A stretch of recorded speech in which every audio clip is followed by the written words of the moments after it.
सहजानंद स्वामी महाराज की जय जय जय। धाम धमी मुक्तों की जय जय जय। मुक्ताक्षर पुरुषोत्तम की जय जय जय। जे उत्पत्ति तथा स्थिति लय करे वेदो स्तुति उच्चरे। जे नारोम सुचिद्रमाणु समा ब्रह्मांड कोटि परे। माया काल रवि शशि सुरगणो आज्ञान लोपेक्षण। एवाक्षर धाम नाधिपति श्री स्वामी नारायण। महाध्यानाभ्यासं विदतमजस्त्रं भगवत पवित्रे सम्प्राप्तं स्थितिमतिवरे कान्तिकवृषे। सदानन्दं सारं परमहरिवार्ताव्यसनिनं। गुणातीतानन्दं मुनिवरमहं नौमि सततम्। अनेकेभ्यो सद्भ्यो विमलहरिविज्ञानदत्तं भुविर्ब्राह्मी विद्या हरिवचनरूपामुदयतम् हरिध्यानासक्तं शुभगणमनाद्यक्षरमहं गुणातीतानन्दं सकलगुरुमुदे मुनिवरम्। सहजानंद स्वामी महाराज की जय जय जय। यत्सत्येन जगत्सत्यं यत्प्रकाशेन भाति तत् यदानन्देन नन्दन्ति तस्मै श्री गुरुवे नमः। ध्यानमूलं गुरोर्मूर्ति पूजामूलं गुरोर्पदं मन्त्रमूलं गुरोर्वाक्यं मोक्षमूलं गुरोकृपा। सहजानंद स्वामी महाराज की जय जय जय।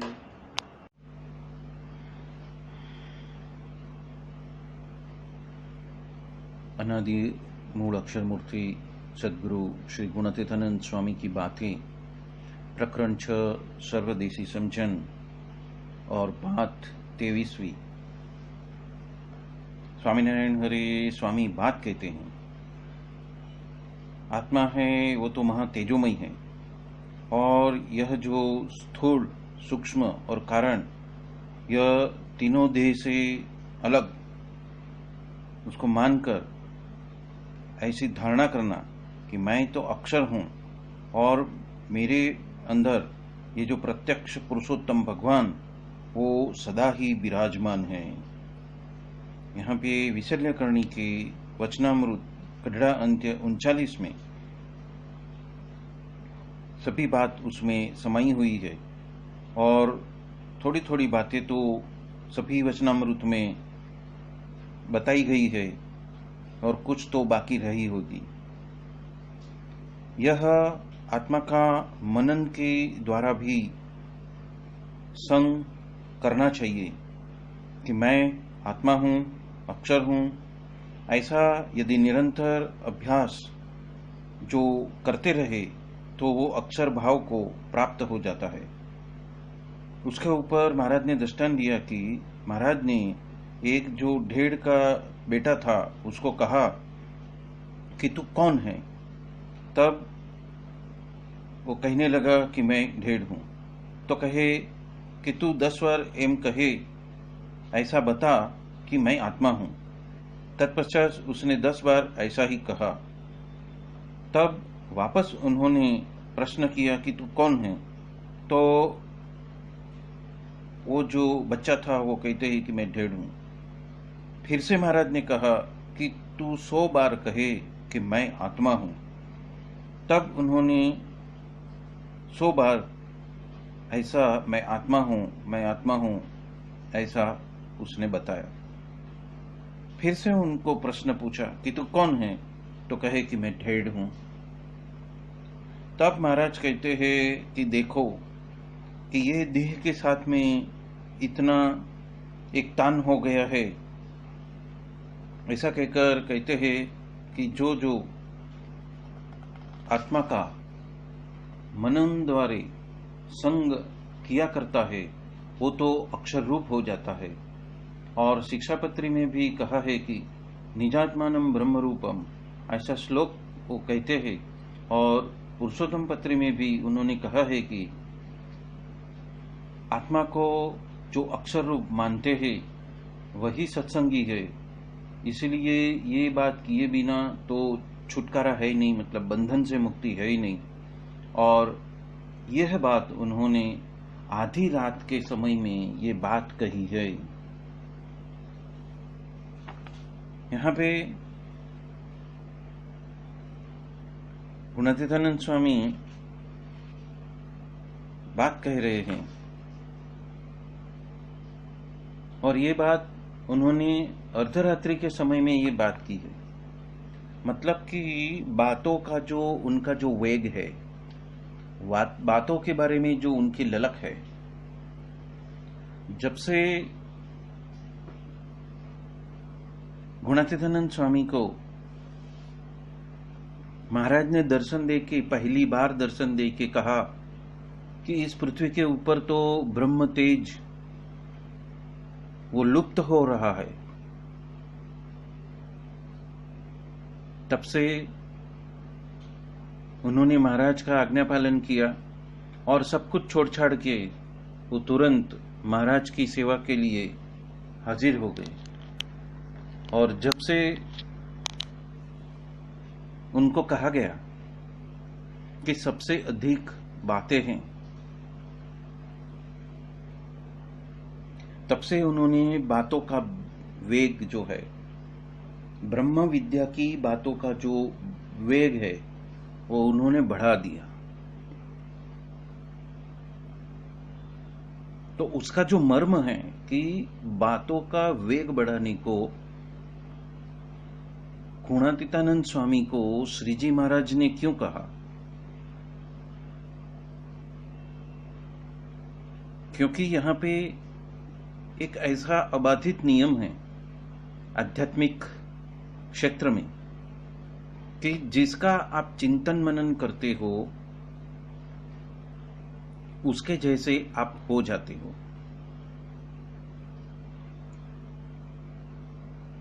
दूसरा नियम यह है कि ये चिंतन मनन पारावार होता है तो उसकी असर और जबरदस्त होती है। सामान्य रूप से चिंतन मनन और गहराई से चिंतन मनन, ये दोनों में फर्क है। और बारंबार चिंतन मनन यदि रखते हैं तो उसकी असर और भी अधिक हो जाती है, क्योंकि उसके वजह से जो भी धारणा आप करते हो वो सबकॉन्शियस माइंड में, मतलब कि एक मन है जो बाह्य मन है, जो जागृत मन है, और एक मन है सुषुप्त मन है जो अर्ध जागृत अवस्था में है, ये तो बेहोशी के आलम में है। यदि उसको हम जागृत करते हैं तो चिंतन मनन, गहराई से किया हुआ चिंतन मनन और बारंबार किया हुआ चिंतन मनन एक शक्ति को पैदा करता है, एक प्राण को पैदा करता है, एक जोश को पैदा करता है, एक फोर्स को पैदा करता है, और जिसके वजह से जो व्यक्ति का जो आभा मंडल है वो एकदम स्ट्रांग और सुपर स्ट्रांग होते जाता है। और सबकॉन्शियस माइंड में जो भी बात आप बारंबार जो गहराई से कहते जाते हो तो उसका परिणाम अधिक से अधिक मिलता है। मतलब कि उसके जो स्पंदन निकलते हैं, आपके अस्तित्व में से जो स्पंदन निकलते हैं वो सुपर कॉन्शियसनेस में जाके, मतलब प्रकृति को पार करके जब उसके स्तोत्र से मिलते हैं, मतलब कि चैतन्य तत्व जब चैतन्य तत्व से मिलता है, मतलब कि जो ब्रह्मरूप तत्व जो है वो परब्रह्म से मिलता है,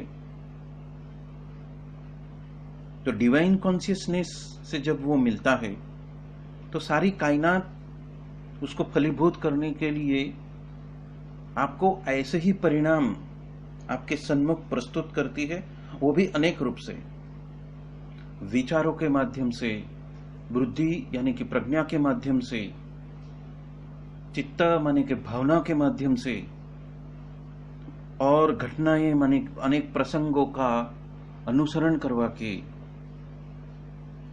वो आपको उसकी प्रतीति करवाते हैं। और इसके लिए श्री सहजानंद स्वामी ने प्रथम से ही चिंतन मनन का आग्रह रखा है। यदि किसी बात के परिणाम तलक पहुंचना है कि इस धरा के ऊपर, इस भूतल के ऊपर यदि ब्रह्म तेज सूक्ष्म हो गया है, या तो पराधीन हो गया है, या तो लुप्त हो रहा है, तो उसको अपनी प्रखरता तलक लेके जाने के लिए, उसको वैश्विक स्तर पर उसकी प्रतीति को बढ़ाने के लिए, जन जन तलक उसकी प्रतीति हो जाए, उसके लिए एक सिद्धांत, अध्यात्म का एक सिद्धांत यहाँ पे श्री जी महाराज ने अपनाया हुआ है। और ये जो उनका जो सिद्धांत है वो उन्होंने वचनामृत में भी बारंबार उसका उल्लेख किया है। गुणातीतानंद स्वामी ने भी गुणातीतानंद स्वामी की बातों के अंदर भी उसको ही प्रतिपादित किया है। उसी तरह श्री स्वामीनारायण भागवत में भी आनंदानंद स्वामी ने भी उसी को उजागर किया है। उसी तरह गोपालानंद स्वामी ने भी उसी चिंतन मनन को बारंबार उजागर किया है। उसी तरह आज की तारीख में भी, आज के दिन में भी, आज की क्षण तलक विश्व भर में जितने भी गुणातीत स्वरूप संत, गुणातीत सत्पुरुष प्रकट है, एकांतिक भक्त जहां जहां पे प्रकट है, और उनके साथ में आए हुए ऐसे जो पार्षद वगैरह है, उन सभी ने इस पद्धति का अनुसरण इस वक्त भी चालू ही रखा है।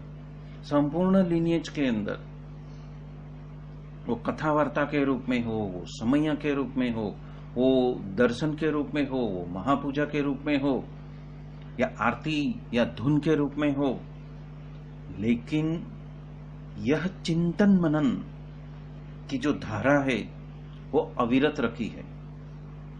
वो सुबह का प्रातः काल हो, या सुबह की 8 बजे की 7 बजे की आरती हो, सुबह 9 बजे की महापूजा हो, उसके बाद का सत्संग हो, उसके बाद में अलग अलग कथा वार्ता का छोटे छोटे ग्रुप में या बड़े ग्रुप में उसका मनन चिंतन हो, पठन हो, फिर से शाम की 7 बजे की आरती हो, फिर धुन हो, फिर कथा वार्ता हो। तो ये सततता से जो बहते रहता है, ये जो प्रणाली, जो पद्धति जो उन्होंने बनाई हुई है, ये एक स्ट्रक्चर जो बनाया हुआ है, एक जो पद्धति बनाई हुई है, उसका अनुसरण आज भी होता है। और उसके वजह से जो ब्रह्म तेज है वो प्रखरता को प्राप्त होता है। और इसके वजह से खुद जिसके ऊपर अनुग्रह किया गया है वो जीव जो है, इस चिंतन मनन के वजह से अक्षर ब्रह्म रूप होने के लिए वो हमेशा तत्पर रहता है और ऊर्ध्व गति को प्राप्त करते ही रहता है। वो छोटे छोटे जो कदम है उसके वजह से तुरंत उसको उसकी प्रतीति नहीं होगी कि क्या बदलाव आ रहा है, पर उसके संपूर्ण अस्तित्व में मैं अक्षर ब्रह्म हूं, वो बात, मतलब निजात्मनम ब्रह्म रूपम, में ब्रह्मरूप हूं, वो जो बात है, जो बारंबार उसके अंदर से रणटंकार के रूप में, एक ध्वनि के रूप में, एक होश के रूप में जो बाहर निष्कासित होती ही रहती है, उसके वजह से संपूर्ण कायनात उसको ब्रह्मरूप बनाने के लिए और परब्रह्म की भक्ति का परवाना चढ़ाने के लिए, उसके लिए संपूर्ण फोर्स को, संपूर्ण आयाम को उसके साथ कर देती है। उसका बल, जो जीव का बल था, वो एक अभी अद्वितीय अभिन्न फोर्स बन जाता है उसके लिए, कि इस क्षण वो ऐसा याद करता है कि मैं अक्षर ब्रह्म हूं। उसी क्षण इस पृथ्वी के ऊपर जो भी इस होश के अंदर स्थापित है कि मैं अक्षर ब्रह्म हूं, उसके साथ में वो जुड़ जाता है। फिर उसका जो फोर्स है अकेला का फोर्स नहीं रहता, फिर वो एक यूनिटी का फोर्स हो जाता है, एक गुंबज जैसा फोर्स हो जाता है, एक व्यक्तिगत फोर्स न होके वो एक यूनिट का फोर्स हो जाता है। और जब एक साथ में प्रदीप्त ऐसे फोर्स के साथ में आप जुड़ जाते हो, तो स्वभाव और प्रारब्ध को गिरने के लिए, माया से मुक्त होने के लिए ज्यादा वक्त नहीं लगता, और वो खुद अक्षर ब्रह्म होके परब्रह्म तत्व उसके साथ है, उसकी प्रतीति की ओर वो बहुत तेज गति से आगे बढ़ने लगता है। उसके अंदर भी रूपांतरण होता है, उसके जीवन में वो जहां पे जिस कुटुंब में वो बसता है वहां पे भी रूपांतरण होने लगता है। वो जिस कार्य क्षेत्र में कार्य करता है उस कार्य क्षेत्र में भी बदलाव आना उसको प्रतीत होने लगता है। और यदि वो मंदिर में जाता है तो तत्काल उसके सारे संकल्प विकल्प शून्य हो जाते हैं, और और शून्य होने के पश्चात उसको उस परब्रह्म तत्व का एहसास भी होने लगता है। वो परम शांति को भी अनुभव कर सकता है और अपने आप को कृतकृत्य और धन्य धन्य समझ सकता है। अनंत जन जन्मांतर से हम देह भाव में ही भटके हुए हैं और वो ही हमारा होश बन चुका है और वही हमारा जो स्वभाव भी बन चुका है। जिस शरीर को ही मैं मान बैठे हैं और जिस शरीर के वजह से ही संपूर्ण क्रिया चलित होती है, सारे भाव भी उसके वजह से चलित होते हैं, तो हम एक यांत्रिक पशु जैसे अस्तित्व में हम ढल चुके हैं। इस पशु जैसे अस्तित्व में से हमें पहले तो मानव बनना है और मानव में से हमें आध्यात्मिक उन्नति करके हमें महामानव बनना है। और ये महामानव बनने के लिए मेरे हृदयाकाश में विराजित वो जो परब्रह्म पूर्ण पुरुषोत्तम की जो मूर्ति है वो सदा सदा सदा अखंड अखंड अखंड मेरे हृदय रूपी सिंहासन में वो विराजमान है। यदि उसका ध्यास बढ़ाया जाए और ऐसी धारणा हम करते जाएं तो उसका जो परिणाम है वो बहुत ही सर्वोत्तम और सर्वोत्कृष्ट बन सकता है। ये सिद्धांत बात मतलब कि ये जो संपूर्ण संप्रदाय में देह भाव से बाहर निकलकर हम आध्यात्म के मैं आत्मा हूं, मैं अक्षर ब्रह्म हूं, वो भाव में स्थिर होने के लिए यहाँ पे एक सीढ़ी दी है, एक निसरनी दी हुई है, एक सोपान दिया हुआ है, एक नियम दिया हुआ है और एक अध्याय मतलब एक स्वाध्याय भी दिया हुआ है। अलग अलग वचनामृतों में और गुणातीतानंद स्वामी की बातों में या तो शिक्षापत्री में भी श्री जी महाराज ने एक श्लोक दिया है, निजात्मनम ब्रह्म रूपम देहत्रय विलक्षणम। ये जो श्लोक दिया है वो श्लोक बहुत ही उपयोगी सिद्ध होता है और उसके वजह से जो चेतना तत्व है वो ऊर्ध्वगामी हो जाती है। जो उसका जो श्लोक बनाया हुआ है वो इस तरह से है कि निजात्मनम ब्रह्म रूपम देहत्रय विलक्षणम विभाव्यते न कर्तव्या भक्ति ही हरिकृष्णस्य सर्वदा। वड़ताल में जब महाराज ने स्वयं की मूर्ति हरिकृष्ण महाराज के नाम से जब स्थापित की और कहा कि मैं स्वयं इस मूर्ति के माध्यम से आप सभी की रक्षा भी करूंगा और आप सबका हित भी साधूंगा और आप सबका आध्यात्मिक उन्नति की भी मैं देखरेख करूंगा, तब उन्होंने ये शिक्षापत्री लिखने के वक्त ये श्लोक अर्पण किया कि ये श्लोक को बार बार जितना आप गाते जाओगे, उसका चिंतन मनन करोगे और उसका जो सूक्ष्म भाव है उस सूक्ष्म भाव को यदि आप पकड़ लोगे तो निश्चित ही आपका कल्याण होएगा, आप मोक्ष की गति की ओर अग्रसर हो जाओगे। यहाँ पे उसका जो मतलब है वो ये होता है कि यहाँ पे अपनी आत्मा को ब्रह्मरूप मानना, निजात्मनम ब्रह्मरूपम, अपने आत्मा को ब्रह्मरूप मानना, देहत्रय विलक्षणम मतलब तीनों देह से भी परे ऐसा जो विलक्षण, ऐसा जो स्वयं का जो स्वयं रूप जो जीवात्मा है उसको ब्रह्मरूप मानकर, ब्रह्मरूप की भावना करके और ब्रह्मरूप की भावना करके श्री हरिकृष्ण महाराज की भक्ति करना और सर्व रूप से सर्वकाल के बारे में सभी समय के अंदर वो अपने हृदय सिंहासन के ऊपर विराजमान है, उसका उनका ही चिंतन मनन करना, ये बात यहाँ पे उन्होंने जताई है। और ये श्लोक कल्याणकारी है और अति गुह्य है और जो इसका रटन करता है उसको उसका परिणाम की अनुभूति भी हुई है।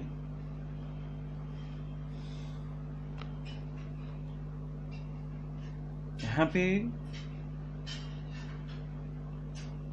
मनन, चिंतन मनन की बात जब करते हैं, तब वो चिंतन मनन, मैं आत्मा हूं, मैं अक्षर हूं, मैं ब्रह्म हूं, तो वो जीव अक्षर भाव को प्राप्त हो जाता है। और ये एक बहुत बड़ी अनंत जीवों के ऊपर कृपा है। और ये शास्त्र के वजह से सिद्ध नहीं होएगा, ये प्रकट सत्पुरुष के वजह से सिद्ध होएगा। और जिन्होंने प्रकट सत्पुरुष के साथ में अपना संबंध स्थापित किया है और जिन्होंने उनकी दी हुई कंठी धारण की है, जिन्होंने स्वामीनारायण महामंत्र की दीक्षा को ग्रहण किया है, और वो जब स्वामीनारायण का मंत्र जाप करते हुए इस धारणा को हमेशा होश में रखता है, तो वो उसका जो ब्रह्म वर्चस्व है, उसका जो अक्षर भाव है, उसका जो अक्षर शरीर है, वो उसको प्रतीत होने लगता है, उसकी प्रतीति आने लगती है। और उसके वजह से जो परब्रह्म पूर्ण पुरुषोत्तम के प्रति जो उसकी सेवा है, वो भी ग्राह्य सेवा हो जाती है। भगवान स्वयं उसकी सेवा को ग्रहण करने लगते हैं, क्योंकि यहाँ पे सबसे बड़ा जो सिद्धांत ये है कि अक्षर रूप होते हैं, उसकी ही प्रभु सेवा को ग्रहण करते हैं। तो आप सेवा करने योग्य हो जाते हो और प्रभु आपकी सेवा को ग्रहण भी करते हैं। और उसके वजह से, उस सेवा के वजह से आपके जो मलिन संस्कार है अंतःकरण के अंदर, तो कारण शरीर के अंदर बीज रूप में जो मलिन संस्कार, वो अनिष्ट कारक जो बीज है, जो जन्म मरण के चक्र में आपको घुमाते हैं, वो नष्ट होना प्रारंभ होता है। यदि प्रभु ने या तो प्रकट सत्पुरुष ने आपकी सेवा ग्रहण की है, तो आपके अंतःकरण की शुद्धि उसी क्षण से चालू होती है। और समर्पित होके जो जो जीव ने सेवा की है, उन सभी के कारण शरीर को, उन सभी के हृदय ग्रंथि को, उन सभी के ऐसे कर्म बीजों को, उस सभी के ऐसे स्वभावों को, उन सभी के ऐसे प्रारब्ध को उन्होंने नष्ट करना आरंभ कर दिया है। और ऐसा ये प्रकट सत्पुरुषों का ये ऐसा प्रखर तेज है, ऐसा प्रखर सामर्थ्य है कि संचित कर्म को भी और प्रारब्ध कर्म को भी वो टाल देते हैं। और इतना अनुग्रह करते हैं, इतना अनुग्रह करते हैं, इतना अनुग्रह करते हैं कि आप एक डगला भरो तो वो 1000 स्टेप आपके लिए चलते हैं। वो आपके लिए माला भी घुमाते हैं ताकि हमेशा आपका हित हो, आप अहित से बचे रहो और आपका होश हमेशा प्रदीप्त रहे कि मैं अक्षर ब्रह्म हूं। मेरा संबंध गुणातीत सत्पुरुषों के साथ में हुआ है और मेरे हृदयाकाश के बारे में, मेरे हृदय के अंदर पूर्ण पुरुषोत्तम श्री स्वामीनारायण भगवान अखंड विराजमान है और है।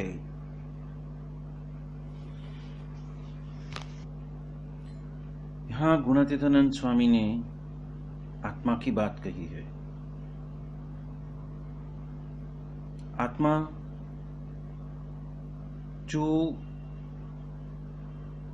इतना सूक्ष्म है, अणु जैसा सूक्ष्म है, और वो स्वयं की ज्ञान शक्ति के वजह से समग्र शरीर में व्याप्त है, नियामक है और ज्ञाता है, ऐसा वो चैतन्य तत्व है।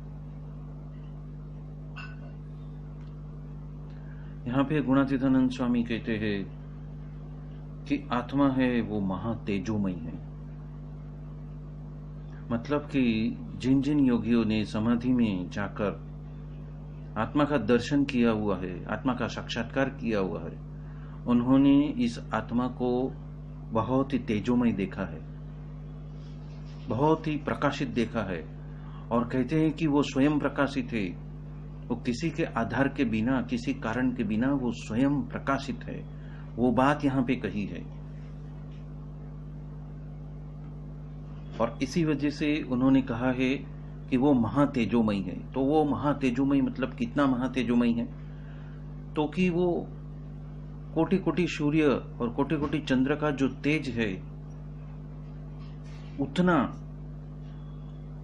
तेजोमय एक आत्मा इस शरीर के अंदर अपनी सारी शक्तियों के साथ में विराजित है, पर माया के आवरण की वजह से, देहाध्यास के वजह से उसका जो संपूर्ण ऐश्वर्य है, उसका जो संपूर्ण प्रताप है, उसका जो संपूर्ण स्वभाव है, उससे ये जीव जो है वो दूर हो चुका है। और वो जिसके आत्म तत्व के स्वभाव से दूर हो चुका है, उसको फिर से उसमें रत करने के लिए यहाँ पे ये प्रैक्टिस दी है कि आत्मा को मनन के द्वारा उसका संग करते रहेंगे तो आप अक्षर ब्रह्म का जो सुख है वो लेते रहेंगे। और दूसरी बात कही है कि स्वयं के आत्मा को जो प्रकट सत्पुरुष है उसका ही स्वरूप मानना। जब इस तरह से जिस प्रकट सत्पुरुष के साथ में संबंध हुआ है, जिस प्रकट सत्पुरुष ने आपको मंत्र दीक्षा दी है, वही मेरा आत्मा है, वो जब आप समझ जाओगे, जो मेरे गुरु है वही मेरा आत्मा है, ऐसी धारणा जब आप कर लोगे तो आपको उसकी प्रतीति आने के लिए जो उसकी गति है, प्रतीति की जो गति है वो जल्दी होने लगेगी और आपको भी आत्मा का साक्षात्कार उनकी कृपा के वजह से हो सकता है। ये बात यहाँ पे गुणातीतानंद स्वामी कह रहे हैं। और उस स्वरूप को अक्षर मानना, और यदि नहीं मान सकते हो तो स्थूल देह तो अपने आप को मानना ही नहीं। और ऐसा महाराज का तो मत है कि तीनों देह से परे स्वयं को अक्षर मानना।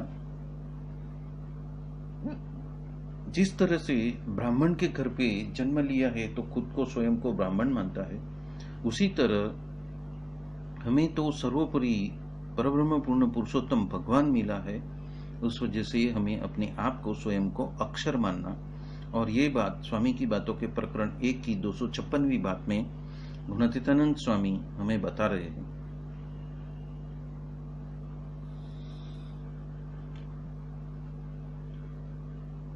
प्रकरण 1 की 283वीं बात में एक प्रश्न हुआ कि विषय हमें पराभूत करते हो तो स्वयं को अक्षर कैसे मानना। तब उन्होंने उत्तर किया है कि विषय तो देह के भाव है और वो क्षणिक है, वो आते हैं बिखर जाते हैं, वो शाश्वत नहीं है, और वो तो एक कोने में पड़े हैं और वहां से उर्वतित होते हैं।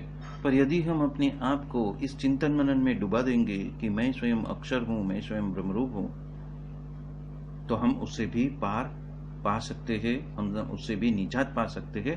वो बात यहाँ पे गुणातीतानंद स्वामी जता रहे हैं। ऐसे ही एक चिंतन मनन की बात स्वामी की बातों के प्रकरण 1 की 341वीं बात में और गहनता से उस चिंतन मनन करने के लिए कहा है। कोई कथा भी करे, कीर्तन करे, बातें करे, पर ये देह में नहीं हूं, ऐसा जब वो मानता नहीं है, इसलिए अष्ट प्रहर भजन करना कि यह देह में नहीं हूं और देह में जो बसा हुआ है, ऐसा जो आत्मा है वो मैं हूं, ब्रह्म मैं हूं, अक्षर मैं हूं, और मेरे हृदय के अंदर परमात्मा परब्रह्म पूर्ण पुरुषोत्तम प्रकट प्रमाण से मूर्ति रूप में अखंड बसे हुए हैं। और वो कैसे है, तो वो सभी अवतारों के अवतारी है, सर्व कारणों के कारण है, और सर्वत की अक्षर मूल अनादि मूल अक्षर मूर्ति। ऐसे गुणातीतानंद स्वामी से जो स्वयं अक्षरधाम रूप है, तो वो ऐसे अक्षरातीत भी है और वो मुझे आज प्रकट मिले हैं। ऐसा भी चिंतन करने के लिए गुणातीतानंद स्वामी ने प्रकरण 1 से 341वीं बात में भी बताई है। प्रकरण 4 की 108वीं बात में भी ये जताया हुआ है कि यदि हमें विषय पराभव भी कर दे, फिर भी ऐसा मानना कि वो तो देह का एक राग ही है और वो क्षणिक है, वो अभी आएगा और चला जाएगा, फिर भी स्वयं को तो अक्षर रूप ही मानना। प्रकरण 5 की 129वीं बात में गुणातीतानंद स्वामी दृष्टांत देकर कहते हैं कि जिस तरह से हम इस व्यवहारिक जगत में यदि ब्राह्मण का बेटा है उसको ब्राह्मण कहते हैं, बनिया का बेटा है उसको बनिया कहते हैं, उसी प्रकार हमें पुरुषोत्तम की उपासना का देह बंध चुका है तो हम अक्षर रूप हो गए हैं।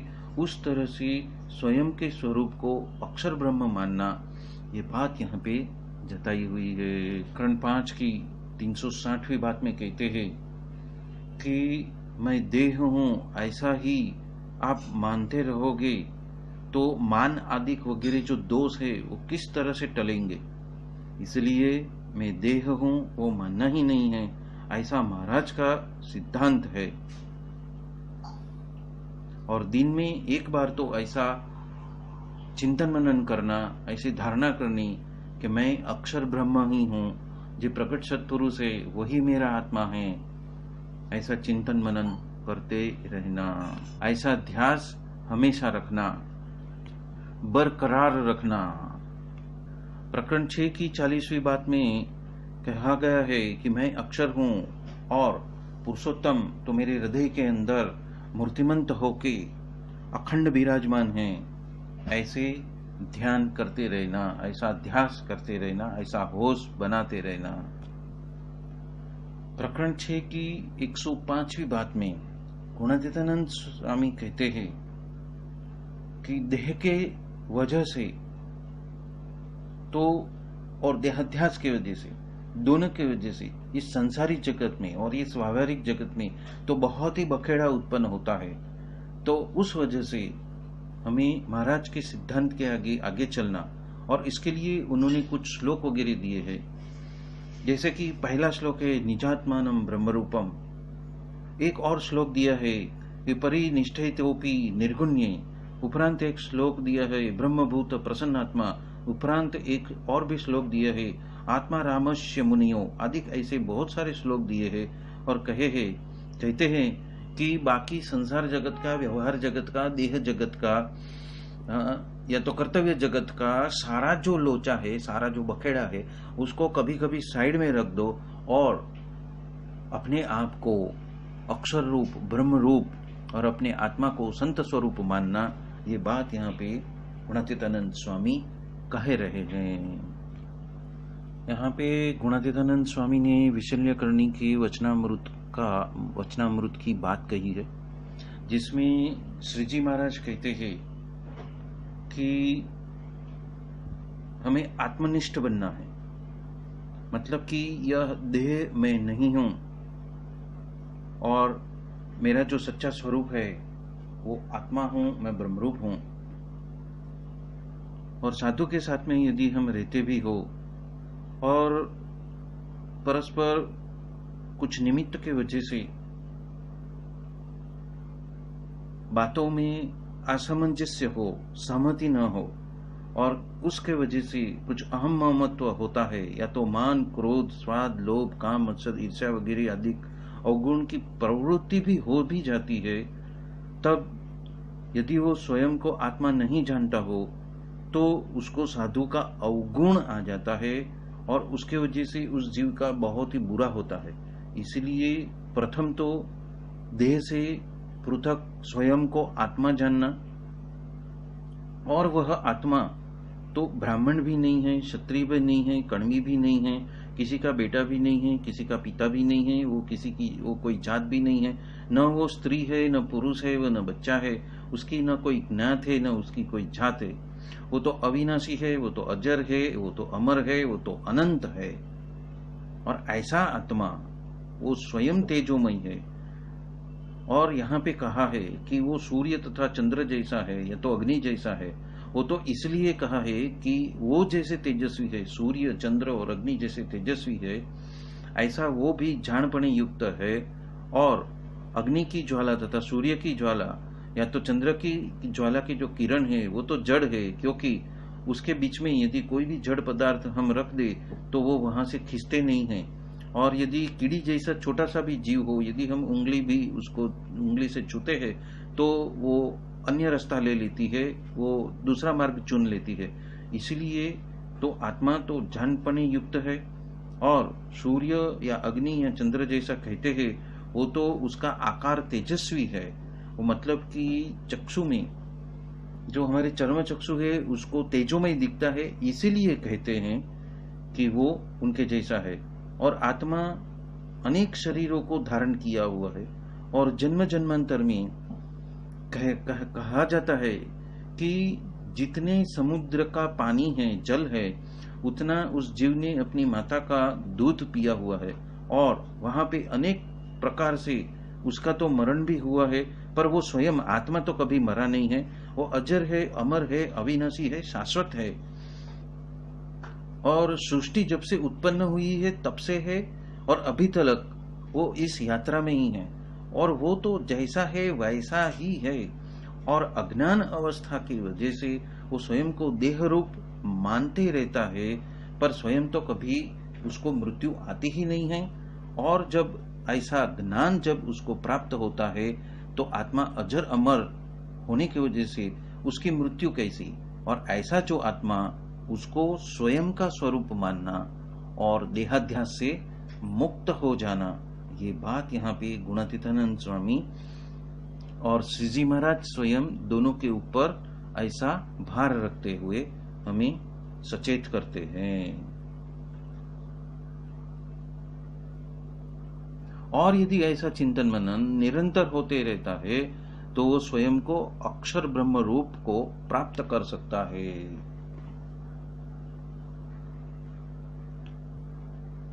उपरांत एक गहन बात की है, जो सूक्ष्म सिद्धांत है, सूक्ष्म बात की है कि जो आत्मा को अक्षर रूप मानता है वही सत्संगी है। मतलब कि मूल सिद्धांत, मूल जो पाया है उसका, कि आपको जो संत मिले हैं और वो संत की जो मनसा वही है कि आप अखंड अक्षरधाम में विराजित हो जाओ, तो उस अक्षरधाम में विराजित होने के लिए जो कसर है, वो कसर जो मूल कसर है, जो मूल सिद्धांत है, वही उसके ऊपर सबसे पहला वो आपको चिन्हित करते हैं, वो आपको सचेत करते हैं कि अक्षर रूप होना, आत्मा को ही अक्षर रूप मानना। तो वो क्या है कि अक्षर रूप होना मतलब कि ब्रह्मरूप होना। उसका मतलब यह होता है कि जो मेरा जो तीन देह है, यहाँ पे तीन देह मतलब स्थूल शरीर, सूक्ष्म शरीर और कारण शरीर कहा है। उसी तरह तीन अवस्था है, मतलब कि जागृत, स्वप्न और सुषुप्ति अवस्था है। सुषुप्ति माने निद्रा अवस्था है। और जो तीन गुण हैं उससे पर गुणातीत होना। तीन गुण क्या है तो कि राजसिक, तामसिक और सात्विक, ये जो तीनों गुण हैं, तीनों गुण से परे होना, मतलब कि निर्गुण हो जाना, मतलब कि गुणातीत हो जाना, ये बात कही है। मतलब अक्षर रूप होना माने कि ब्रह्मरूप होना। और उस वजह से तीन देह, तीन अवस्था और तीन गुणों से पर ऐसे गुणातीत होना, उसी को अक्षर रूप होना कहा है। मतलब कि अक्षर ब्रह्म सत्पुरुष ऐसे गुरु का मोक्षोपयोगी जो गुण है वो प्राप्त कर लेना, मतलब कि उनके साथ में रसबस हो जाना, मतलब कि अपने आत्मा को ऐसे गुणातीत सत्पुरुष ही मानना, मेरा आत्मा ही गुणातीत सत्पुरुष है ऐसा मानना, जिसकी वजह से गुरु के मोक्षोपयोगी जो गुण हैं वो हमारे अंदर उसका निसरण होता है, वो हमारे अंदर आ जाते हैं, धीरे धीरे आ जाते हैं। वो क्षणे क्षणे उसमें हमें एक एक डग आगे बढ़ना है उस गुण को प्राप्त करने के लिए। और इसीलिए यहाँ पे कहा है कि ब्रह्मरूप, अक्षर रूप होना, ब्रह्मरूप हो जाना, वो ही लक्ष्य है। और अपने आत्मा को उस तरह से चिंतन में डाल देना कि ये जो स्वयं जो आत्मा रूप है वो अक्षर ब्रह्म स्वरूप है, और तो ही उसको सत्संगी माना गया है। और कहते हैं कि ये बात किए ही छुटका है, मतलब कि इसका चिंतन मनन करके ही आप ये जो बंधन में फंसे हो, जन्म मरण के चक्कर में जो चल रहे हो, वहां से ही बद्ध जीव में से आप मुक्त जीव, मतलब कि मुक्त अक्षर पुरुषोत्तम की अवस्था को प्राप्त कर सकते हो। ये बात यहाँ पे गुणातीतानंद स्वामी कह रहे हैं। यह सृष्टि जो है वो दो स्वरूप में बटी हुई है, एक अक्षर और एक अक्षर। क्षर सृष्टि उसे कहा गया है जिसका उद्भव होता है, जिसकी स्थिति होती है और तत्पश्चात जिसका नाश हो जाता है। मतलब कि जिस पदार्थ का या तो जिस स्ट्रक्चर का या तो जिस लोक का कभी उत्पत्ति होती है, जब स्थिति होती है और फिर लय को प्राप्त होके लुप्त हो जाते हैं, उसको क्षर जगत कहा गया है। पर उसी के साथ में चलता हुआ जो एक शाश्वत तत्व है, जो निर्गुण तत्व है, जो चिदाकाश है, और इस चिदाकाश के अंदर, उस निर्गुण तत्व के अंदर जो संपूर्ण सचराचर जगत में जो अक्षर तत्व मौजूद है, अक्षर मतलब जिसका क्षय नहीं होता, जो चैतन्य तत्व है, जिसका आरंभ और अंत नहीं है, वो संपूर्ण शाश्वत है, वो चिरंजीवी है, जिसका नाश नहीं हो सकता, वैसा जो अक्षर तत्व है उसको आत्मा कहा है। पर वो आत्मा के साथ साथ में उन्होंने ये भी कहा है कि 3 देह से परे जाना है। तो ये 3 देह या तो 9 देह कौन से हैं उसकी बात करते हैं, या तो फिर ज्ञानेश्वरी गीता में 10 देह की बात की है। वो 10 देह क्या है तो उसकी हम विस्तृत थोड़ी सी जानकारी में हम डूबते हैं। ये पहले तो देखा कि क्षर जगत और अक्षर जगत, और एक है शाश्वत धाम। जो संसार वृक्ष है उसमें उत्पत्ति स्थिति और लय तो होते ही रहता है, और वहां पे अनंत अनंत अनंत अनंतानु अनंत ब्रह्मांड जो है उसका जन्म भी होते रहता है, उसकी स्थिति भी होती रहती है, उसका लय भी होते रहता है। और ऐसे अनंत ब्रह्मांडों के अंदर कहां पे सतयुग चलता है तो कहां पे त्रेता चलता है, तो कहां पे द्वापर चलता है, तो कहां पे कलयुग चलता है। तो विषम परिस्थिति भी होती है।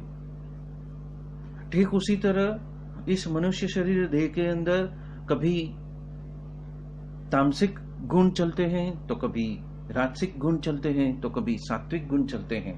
पर यदि ये साधना करता है, इस गुणातीत सत्पुरुषों के समर्पित होकर यदि ये स्वामीनारायण भगवान की जो साधना है वो करता है, तो वो अक्षर स्वरूप, अक्षर ब्रह्म स्वरूप अपने आप को मानता है, शाश्वत स्वरूप आपको मानता है। तब उसकी जो ऊर्ध्वगति होती है तो वो सारे बंधनों से मुक्त होता है, और वो संपूर्ण शाश्वत जगत, ऐसा जो अक्षरधाम है, ऐसे अक्षरधाम में जाने के लिए वो योग्य बनता है। क्योंकि ये जो जगत है, जो स्थूल चक्षु से दिखाई देने वाला जो जगत है, जिसमें अनंत ब्रह्मांड बनते हैं, स्थिति को प्राप्त होते हैं, बिगड़ते हैं, नष्ट होते हैं, और ऐसे अनंत योनियां, मानव शरीर योनि कहो या तो पशु योनि कहो या तो पक्षी की योनि कहो या तो जीव सृष्टि कहो या तो वनस्पति सृष्टि कहो, ऐसे अनंत प्रकार की जो शरीर है उसको धारण करते हुए वो अनंत समय से चलता ही आ रहा है, चलता ही आ रहा है, चलता ही आ रहा है। जैसे कि कभी सतयुग तो कभी त्रेता, कभी द्वापर, कभी कलयुग में वो रहता ही आया है। पर इन चारों से परे जाके जो कालातीत हो जाता है, जो शाश्वत बन जाता है, और ऐसे शाश्वत धाम अक्षरधाम में रहने के लिए जो काबिलियत पानी है, तो ऐसे जो 9 देह जो अशाश्वत है, जो उत्पन्न होते हैं, उसकी स्थिति होती है और उसका विलय भी होता है। पर आत्मा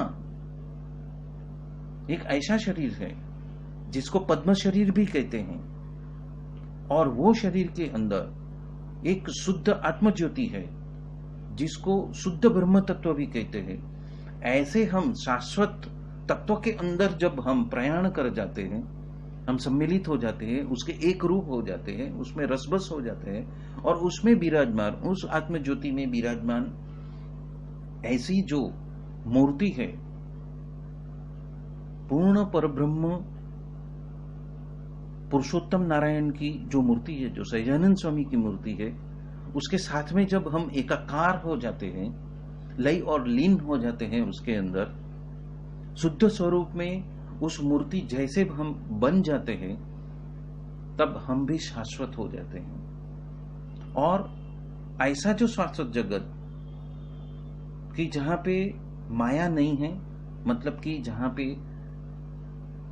कलयुग, द्वापर, त्रेता या सतयुग जैसा कोई काल का ही अस्तित्व नहीं है, जहां पे स्वभाव के जो गुण हैं, जैसे कि तामसिक, राजसिक और सात्विक, ऐसे गुणों से जो पर जो निर्गुण तत्व है, ऐसे धाम में हम चले जाते हैं, स्वयं ऐसा बनकर, निर्गुण बनकर, गुणातीत होकर।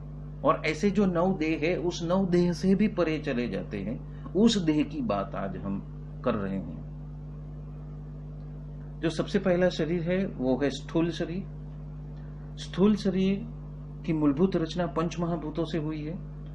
और जो पंच महाभूत है वो एक है पृथ्वी, दूसरा है जल, तीसरा है अग्नि, चौथा है वायु और पांचवा है आकाश।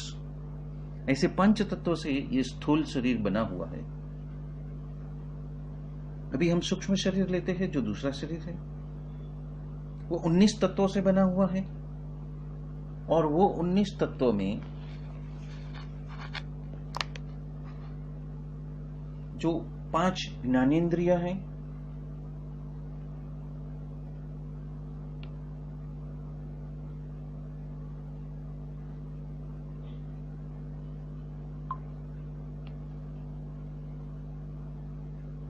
उसमें 5 कर्मेंद्रियां हैं, उसमें 5 प्राण हैं और उसमें 4 अंतःकरण हैं। तो 5 ज्ञानेंद्रिय किसे कहा है? श्रोत्र यानी कि कान, त्वचा, चक्षु माने की आंख, रसना माने की जिह्वा और घ्राण माने की नाक। ऐसी 5 ज्ञानेंद्रिय है। उसी तरह 5 कर्मेंद्रिय है, जो वाक माने की वाणी, जो पानी माने के हाथ, पाद माने की पग, पायु माने की गुदा और उपस्थ माने की जननेन्द्रिय। ऐसी जो 5 कर्मेंद्रिय है। फिर उसी तरह से 5 प्राण हैं कि उसमें से सबसे पहला प्राण है, फिर अपान है, फिर समान है, फिर व्यान है और उदान है। फिर जो 4 अंतःकरण है, जिसमें पहला मन है, दूसरा बुद्धि है, तीसरा चित्त है और चौथा अहंकार है। ऐसे 19 तत्वों से ये सूक्ष्म शरीर बना हुआ है। और ये सूक्ष्म शरीर स्थूल शरीर से ऐसा जुड़ा हुआ है कि जैसा वो स्वयं में वो एक यूनिट है, वो स्वयं एक दूसरे में ओतप्रोत है और दोनों एक दूसरे के वजह से चलते हैं। मतलब स्थूल शरीर की संज्ञा सूक्ष्म शरीर में जाती है और सूक्ष्म शरीर में से आया हुआ वो सारा जो स्पंदन है वो स्थूल शरीर में उसे प्रसारित होता है। और उसी के वजह से इन 19 तत्व और वो जो 5 तत्व है, पंच महाभूत है, वो एक सामंजस्य कार्य करते हैं। और उस देहाध्यास में जो फंस गया है उसमें से आगे, और इस दोनों शरीर जिसके वजह से है, मतलब कि स्थूल और सूक्ष्म देह का जो उत्पादक शरीर है, अज्ञान की वजह से स्थूल तथा सूक्ष्म देह उत्पन्न होता है। और उस दोनों शरीर का बनने का जो कारण कहलाता है, वो जो तीसरा कारण शरीर है, तो वो तीसरा कारण शरीर यह है। स्थूल शरीर है वो अन्नमय कोश से उत्पन्न हुआ है, मतलब कि अन्न के द्वारा वो उत्पन्न हुआ है। और वो ठोस है, ठोस जिसका कुछ वजन है, वेट है, आकार है, रूप है, रंग है। ऐसा स्थूल शरीर है। सूक्ष्म शरीर जो मनोजगत, बुद्धि जगत, चित्त जगत और अहंकार जगत से और प्राण जगत से, ज्ञानेन्द्रिय और कर्मेंद्रिय से वो चलित है। तो उसमें से कुछ स्थूल भी है और कुछ सूक्ष्म भी है। जैसे कि कर्मेंद्रिय स्थूल है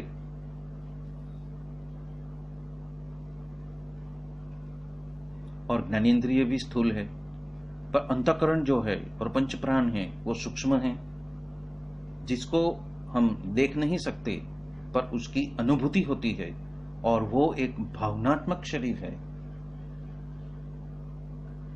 तो जिस वजह से जो कारण शरीर बना है वो है भावनात्मक शरीर। मतलब कि जो तामसिक, राजसिक और सात्विक भाव के वजह से जो कर्म के बीज उत्पन्न हुए हैं उसको संग्रहित करने वाला जो कारण शरीर है वो हृदय के अंदर है, और वह एक वटाने के दाने जितना है। स्थूल शरीर 3.5 हाथ जितना है, सूक्ष्म शरीर अंगुष्ठ मात्र है, मतलब मानव देह के स्वयं के अंगूठे के माप का है, और कारण देह शरीर वो तो वटाने के दाने जितना है।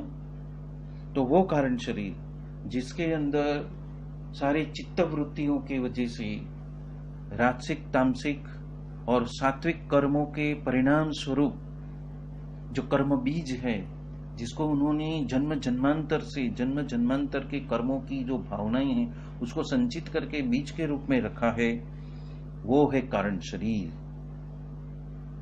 जो भावनाओं से चलित होता है। और यह कारण शरीर यदि न्यूक्लियर ब्लास्ट में सारा शहर का शहर, देश का देश या संपूर्ण पृथ्वी भी यदि विलुप्त हो जाती है तब भी ये कारण शरीर का नाश नहीं होता है। उसी तरह ये सूक्ष्म शरीर का भी ऐसा जो स्थूल के सिवा जो सूक्ष्म स्वरूप है उसका नाश नहीं होता है, और वो जीव के साथ में आगे ही जाता है। जब तक मोक्ष की गति को प्राप्त नहीं होता तब तक ये सूक्ष्म शरीर और कारण शरीर दोनों उसके साथ में जाते हैं। उसके आगे आता है महाकारण शरीर। महाकारण शरीर तिल मात्र का है और वो आज्ञा चक्र में स्थित है। स्थूल शरीर तो आपको सबको पता है, जो चक्षु से देखा जाता है या तो स्पर्श से जिसका अनुभव किया जाता है, वो स्थूल शरीर है। सूक्ष्म शरीर जो है वो हमारे विशुद्धि चक्र में अंगुष्ठ मात्र स्वरूप में वहां पे वो रहता है। कारण देह है वो हृदय के अंदर रहता है, और महाकारण देह है वो आज्ञा चक्र में रहता है। उसके आगे है जो प्राण तत्व है, ग्रंथि तत्व है, या तो उसको नील देह भी कहते हैं। उसके आगे ज्ञानमय कोश है, और ये जो नील देह है वो प्राणमय कोश से बना हुआ है। आगे है ज्ञानमय कोश, उसके आगे है विज्ञानमय कोश, उसके आगे है आनंदमय कोश, और उसके परे है जो 9वां है वो है आत्मा, जो जिसको पद्म शरीर कहा गया है, जो अविनाशी है। वो आत्मा ने कितने भी प्रकार के अनंत जन्मों में, अनंत कल्पों में, अनंत ब्रह्मांडों में अनंत देह धारण किया हुआ है, फिर भी ये पद्म शरीर वैसा का वैसा रहता है। उसका कभी नाश नहीं होता, वो शाश्वत है, वो आत्मा चिरंजीवी है। और ऐसा आत्मा जो पद्म शरीर है वो 9वां शरीर है, और जो 10वां शरीर है उसको कहते हैं आत्म ज्योति, शुद्ध ब्रह्म तत्व जो आत्मा के अंदर विराजित है, ज्योति रूप में जो विराजित है। तो आत्मा को अक्षर कहते हैं और आत्म ज्योति को ब्रह्म तत्व कहते हैं। ऐसा अक्षर ब्रह्म मैं हूं जो शाश्वत है, जो अविनाशी है, जो चिरंजीवी है, जो स्वयं ज्ञानी है, जो स्वयं प्रकाशित है, जो अजन्मा है, जो अनंत है, जो अमाप है, जो अद्वितीय है, जो आनंद का स्वरूप है। आनंद स्वयं उसका एक स्वरूप है, जो स्वयं ज्ञानी है, ज्ञान उसका एक स्वरूप है, जो ज्ञानमय है, आनंदमय है, जो अनंत है, जो अपार है, जो असीमित है, और जो चिदाकाश में लिप्त है। ऐसा जो 10वां शरीर आत्म ज्योति, उस आत्म ज्योति के अंदर परब्रह्म पूर्ण पुरुषोत्तम सहजानंद श्री स्वामीनारायण महाराज की मूर्ति अखंड विराजित है। और यह आत्मा और यह आत्म ज्योति उस मूर्ति के साथ में मुक्ताक्षर पुरुषोत्तम बन के अक्षरधाम में रहने के लिए वो लायक बनती है। तो इन सभी देह से परे जब हम चले जाते हैं और वो किसके वजह से होता है? जो प्रत्यक्ष स्वरूप में गुणातीत सत्पुरुष मेरे सामने आकर जिन्होंने मुझे दीक्षित किया है स्वामीनारायण महामंत्र की, जिन्होंने मुझे दीक्षा दी है, उस गुरु के वजह से मैं ये सारे 9 के 9 देह से परे होकर मैं शुद्ध ब्रह्म तत्व में, आत्मज्योति में और मूर्ति में, परब्रह्म ऐसे पूर्ण पुरुषोत्तम की मूर्ति में मैं स्थिर हो सकता हूं। और यह चिंतन मनन करने के लिए गुणातीतानंद स्वामी हमें बता रहे हैं। आत्मा के मनन द्वारा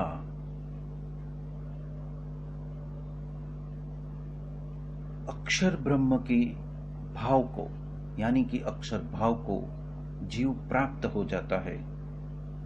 और इसके लिए वचनामृत मध्य 31 में श्री जी महाराज भी कहते हैं कि मेरा स्वरूप तो माया से भी मुक्त और उससे भी पर ऐसा जो ब्रह्म तत्व है वो है। इस रीत से निरंतर यदि चिंतन मनन करता रहे तो वो ब्रह्म का संग करते हैं, मतलब कि प्रत्यक्ष सत्पुरुष जो प्रकट संत है उसका जो संग करता है, तो इस ब्रह्म का जो गुण है, मतलब कि जो प्रत्यक्ष सत्पुरुष का जो गुण है, जो गुणातीत का जो गुण है, जो मूर्ति स्वरूप से सच्चिदानंद स्वामी जो परब्रह्म पूर्ण पुरुषोत्तम के जो गुण है, वो जीव के अंदर आना बसना चालू हो जाता है। वो बात यहां पे कही है। और ये बात तो बहुत ही कीमती इतनी कीमती है कि यदि कल्पवृक्ष खरीद के इनका दे दो तो भी उसकी कीमत हम अदा नहीं कर सकते। इतनी बड़ी बात यहाँ पे कोई पारसमणि या तो कहाँ पे कोई चिंतामणि देने की बात नहीं कही गई है। यहाँ पे कल्पवृक्ष, यदि कल्पवृक्ष भी खरीद के आप उनको दे दो और उससे भी अधिक, कई गुना अधिक जिसकी कीमत है, वो बात यहाँ पे गुणातीतानंद स्वामी ने और श्री जी महाराज ने कही है। और उसके वजह से इस पृथ्वी के ऊपर ब्रह्म तेज इतने प्रचंड स्वरूप में, प्रखर स्वरूप में वो प्रकाशित होने लगता है कि जो बात उन्होंने आगे कही है, बात 22 में जो कही है कि मैं तो अपने हरिभक्त या साधु के माध्यम से अन्य अवतार के जितने जो कार्य है और ऐसे कार्य की समाधि कराना या तो कल्याण कराना, ऐसे जो बड़े बड़े कार्य है वो तो मैं भक्त के द्वार से मैं कर सकता हूं। उसका जो फाउंडेशन है, उसका जो मूल है, उसका जो सिद्धांत है, वो बात यहाँ पे जो अद्वितीय बात है, वो बात यहाँ पे बात 23 में गुणातीतानंद स्वामी ने और श्री जी महाराज ने स्वयं कही है। इस बात में गुणातीतानंद स्वामी ने शिक्षापत्री की बात कही है। ये शिक्षापत्री एक संप्रदाय का ऐसा ग्रंथ है जो कि एक आज्ञापत्री रूप है, नित्य नियम रूपी एक ग्रंथ है और जिसका अनुसरण सभी जीव को करना है, ये बात भी कहते हैं। और उसी में से ये निजात्मानंद ब्रह्म रूपम नाम का जो श्लोक लिया हुआ है उसकी बात हमने आगे देखी। वो संपूर्ण श्लोक हमने उसमें लिया है। यहाँ पे और एक और पत्री की बात की है, पुरुषोत्तम पत्री, जो कि सद्गुरु विधातानंद स्वामी ने उसका गठन किया और से पुरुषोत्तम निरूपण नाम से ये ग्रंथ प्रकाशित हुआ राजकोट गुरुकुल से 1987 में वार्ता संग्रह के रूप से, और उसको ही पुरुषोत्तम पत्री कही गई है। इस दोनों पत्रियों में, आज्ञारूपी ग्रंथों में, उन्होंने ये सबसे पहली आज्ञा की है कि आत्मा को अक्षर ब्रह्म रूप मानना, उसी को ही हम सत्संगी कहते हैं। ये बात भी मूलभूत बात है, उसको हर एक जीव को ध्यान में रखनी है और उसका ध्यास उसका जानपना रूप दरवाजा में हमेशा नित्य रहना है। वचनामृत कार्यानी 12वां में श्रीजी महाराज ने स्थूल देह और सूक्ष्म देह वो बीज वृक्ष न्याय के कारण के वजह से उस जिस देह में रहे हैं, और स्थूल और सूक्ष्म देह तथा जो जन्म मरण का जो कारण का जो हेतु है, कारण यानी कि हेतु होने की वजह से उस देह को कारण देह कहा गया है। और जीव जब ब्रह्मरूप होता है तब ये कारण देह का नाश होता है। मतलब कि इस कारण देह रूपी जो एक जबरदस्त बख्तर है, जिसका नाश सिर्फ प्रत्यक्ष जो सत्पुरुष मिले हैं वो ही कर सकते हैं। इसीलिए यहाँ पे ये बात कही है कि ये जो मूल ऐसे कारण देह जो सबका कारण है, जिसका कारण कहा है, वो अनादिकाल से हमारे साथ में है, जीव के साथ में लगा हुआ है और उससे हमें परे जाना है, जो कि स्वयं अज्ञान मूलक देह है, जिसमें माया का आवरण और जिसमें काम क्रोधातिक वगैरह जो स्वभाव है उसके बीज वहां पे छुपे हुए हैं। उस कारण देह की बात हुई है।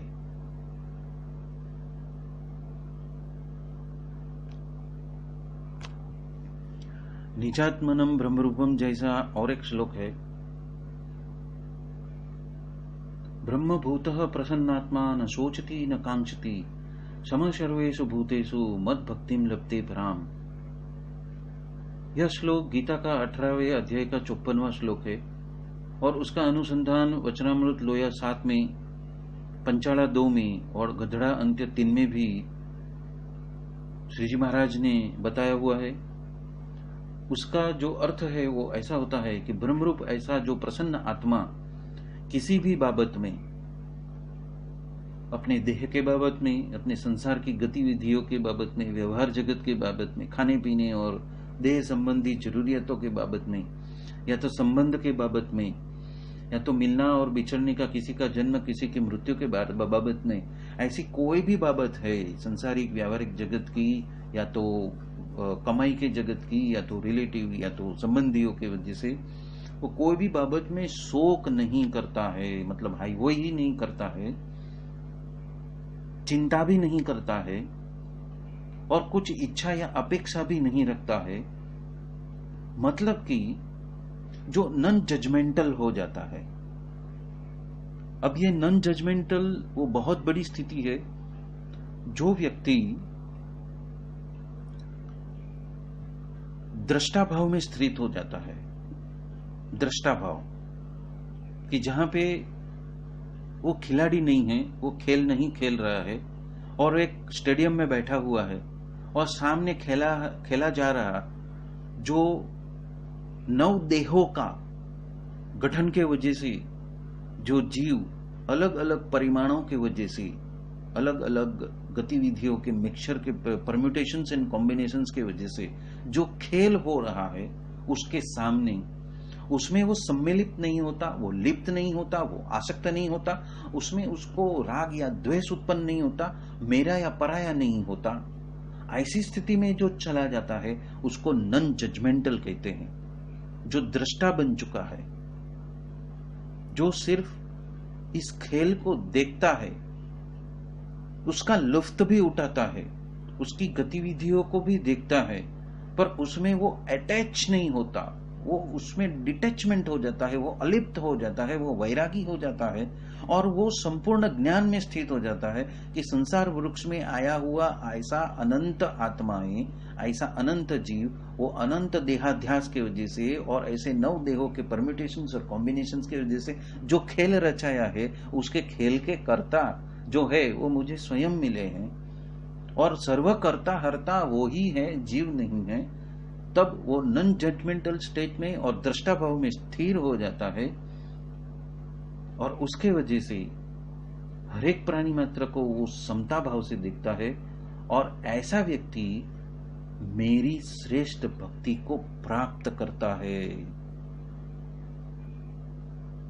तो ये श्लोक भी जानने और मानने योग्य है।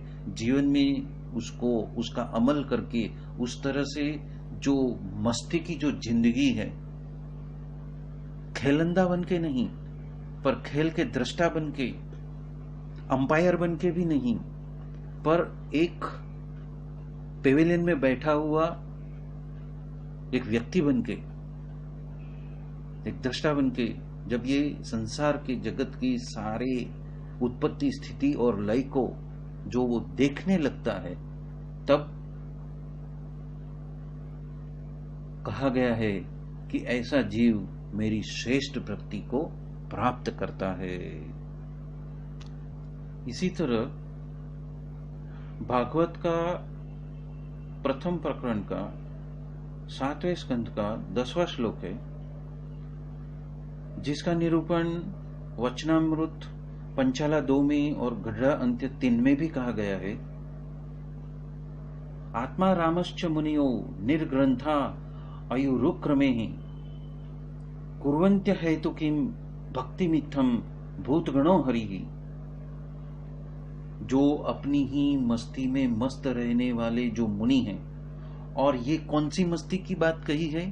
ये नवदेह की बस्ती की बात नहीं कही है। ये ब्रह्म रूप में स्थिर होकर, परब्रह्मी मूर्ति में लीन होकर, ये संपूर्ण जगत के खेलैया जो परब्रह्म पूर्ण पुरुषोत्तम है, वो ही खेल रहे हैं। और वो खेल की जो मस्ती है, जो ब्रह्म भाव की जो मस्ती है, उसमें मस्त रहने वाले जो मुनि वगैरह हैं, जो योगी पुरुष हैं, जिन्होंने ये विषय वासनाओं का त्याग करके जो नॉन जजमेंटल स्थिति में, जो स्थित प्रज्ञ स्थिति में जो चले गए हैं, ऐसे निष्काम भक्ति करने वाले जो जीव है, उनकी भक्ति स्वयं प्रभु स्वरूप है। वो बात यहाँ पे गुणातीतानंद स्वामी और श्री जी महाराज हमें जताना चाहते हैं कि उसकी भक्ति स्वयं प्रभु स्वरूप हो जाती है, भक्तिमयी हो जाती है, प्रभुमयी हो जाती है। इस बात में गुणातीतानंद स्वामी ने चिंतन मनन करने की बात कही है। तो एक बात हम चिंतन कणिका से लेते हैं। पित्वा पित्वा पुनः पित्वा पित्वा पतन्ति भूतले उत्थाय च पुनः पित्वा पुनर्जन्म न विद्यते। जो व्यक्ति शास्त्रों का पान, मतलब कि उसकी कथा वार्ता का पठन और श्रवण जो बारंबार करते हुए धरती पर भी पड़े रहता है, और तत्पश्चात जागृत होकर फिर से उसका पान करता है, और उसके वजह से भी उसको फिर से जन्म मृत्यु के चक्कर में पड़ना नहीं पड़ता, और फिर से उसका जन्म होता नहीं है, वो मोक्ष गति को प्राप्त कर जाता है। ये बात चिंतन मनन के बारे में यहाँ पे गुणातीतानंद स्वामी कह रहे हैं। प्रकरण 1 की 337वीं बात में गुणातीतानंद स्वामी कहते हैं कि भगवान को तो अपने भक्त को मार झुड़कर भी ब्रह्मरूप करना ही है। मतलब येन क्रेण प्रकारेण साम दाम दंड भेद सभी का इस्तेमाल करके जो उसकी शरण में आया है, उनको मोक्ष गति को, मतलब कि अक्षर ब्रह्म रूप को प्राप्त कराना ही है, ऐसा संकल्प करके आए हैं। और इसलिए यहाँ पे गुणातीतानंद स्वामी कहते हैं मार जुड़ के भी, मतलब कि सभी ज्ञान का इस्तेमाल करके, सभी लोभ वृत्ति का भी इस्तेमाल करके, सभी उसको ललचा कर भी, कभी उसको सुख सुविधा भी, माया रूपी सुख सुविधा देकर भी, उसको अपने सर पे बिठा के भी उसको ब्रह्मरूप करना है। ये बात यहाँ पे गुणातीतानंद स्वामी बता रहे हैं। प्रकरण 3 की 24वीं बात में गुणातीतानंद स्वामी कहते हैं कि हमने जो जो आज्ञा कर की है, उसमें हम महाराज की मूर्ति ही देते हैं, पर जिसको ज्ञान नहीं होएगा उसको ये बात समझ में नहीं आएगी। और महाराज का और बड़े बड़े साधु संतों का एक ही सिद्धांत है, क्योंकि जो महाराज ने जो अपनी स्वयं की मूर्ति का ही सुख देना है, पर ऐश्वर्य का सुख तो देना नहीं है, क्योंकि उसके वजह से जीव ऐश्वर्यार्थी हो जाता है। और उसी तरह जिसको भगवाननिष्ठ होना है, उसे तो महाराज की मूर्ति के बिना अन्य किसी की इच्छा रखनी नहीं, और ये सिद्धांत बात है। यहाँ पे फिर से एक बात कही गई कि जिससे किसी की कोई इच्छा ही नहीं है, कुछ वांछना ही नहीं है, सिर्फ महाराज की मूर्ति और मूर्ति ही चाहिए, ऐसे भगवाननिष्ठ भक्त बनाने हैं, और ये सिद्धांत बात है। और उपरांत उसमें यहाँ पे एक रहस्य बताया है कि ऐसा कहकर वो कहने लगे, ऐसा बताकर वो कहने लगे कि ये भगवान और इस साधु का रूप तो जो सिद्धियां जो धारण कर नहीं सकती है, क्योंकि वो तो अकड़ है, वो तो मायातीत है, वो शुद्धाति शुद्ध रूप है जो शाश्वत है, और जो शाश्वत है उसका रूप सिद्धियां ले नहीं सकती है, और अन्य अवतारों का रूप तो सिद्धियां उसको धारण कर लेती है, और किसी को भी मामा बना सकती है, किसी को भी विचलित कर सकती है, किसी को भी गैर मार्ग पे लेके जा सकती है। पर ये महाराज की, मतलब कि श्री जी महाराज की और साधु का जो रूप है, ऐसा रूप तो सिद्धियां धारण कर नहीं सकती।